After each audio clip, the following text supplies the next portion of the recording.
ज़ियादतीस दुनिया भर में तेज़ी से फैलने वाला मर्ज़ है, तो इससे बचने के लिए ज़रूरी है कि अपना ख्याल रखा जाए।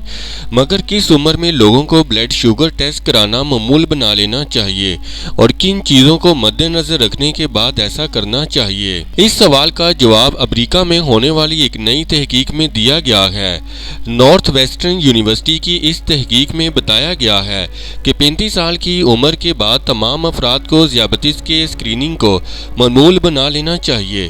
तहकीक में बताया गया है कि ब्लड शुगर टेस्ट को मामूल बनाने से बीमारी की तशखीस जल्द मुमकिन हो जाती है, जिससे ज़ियादतीस के नतीजे में लाहक होने वाली पेचीदगियों का खतरा कम हो जाता है।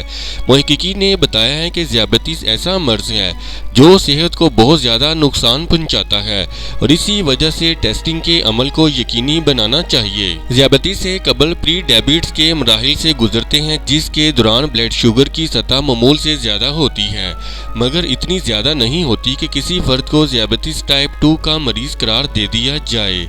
इस मरहले से गुजरने वाले अफराद में ज़ियादतीस के साथ साथ इमराज़ कल्ब और फालज जैसे अमराज का खतरा भी बढ़ जाता है। प्री डायबिटीज़ से ज़ियादतीस तक पहुँचने का अमल कई बरस में मुकम्मल होता है और इस दौरान अक्सर वाज़िया अलामात भी ज़ाहिर नहीं होती। तहकीक में बताया गया है कि बीमारी की जल्द तशखीस से इलाज में मदद मिल सकती है। खास तौर पर प्री डायबिटीज़ मरहले पर अगर मर्ज का इल्म हो तो ज़ियादतीस के शिकार होने से बचने का इम्कान होता है। इस मकसद के लिए ग़िज़ाई आदात, वर्जिश और दीगर तरीकों से मदद हासिल की जा सकती है। इस वीडियो से मुताल्लिक अपनी राय का इजहार कमेंट्स बॉक्स में ज़रूर करें और हमारे चैनल को सब्सक्राइब करना और वीडियो को लाइक और शेयर करना मत भूलें।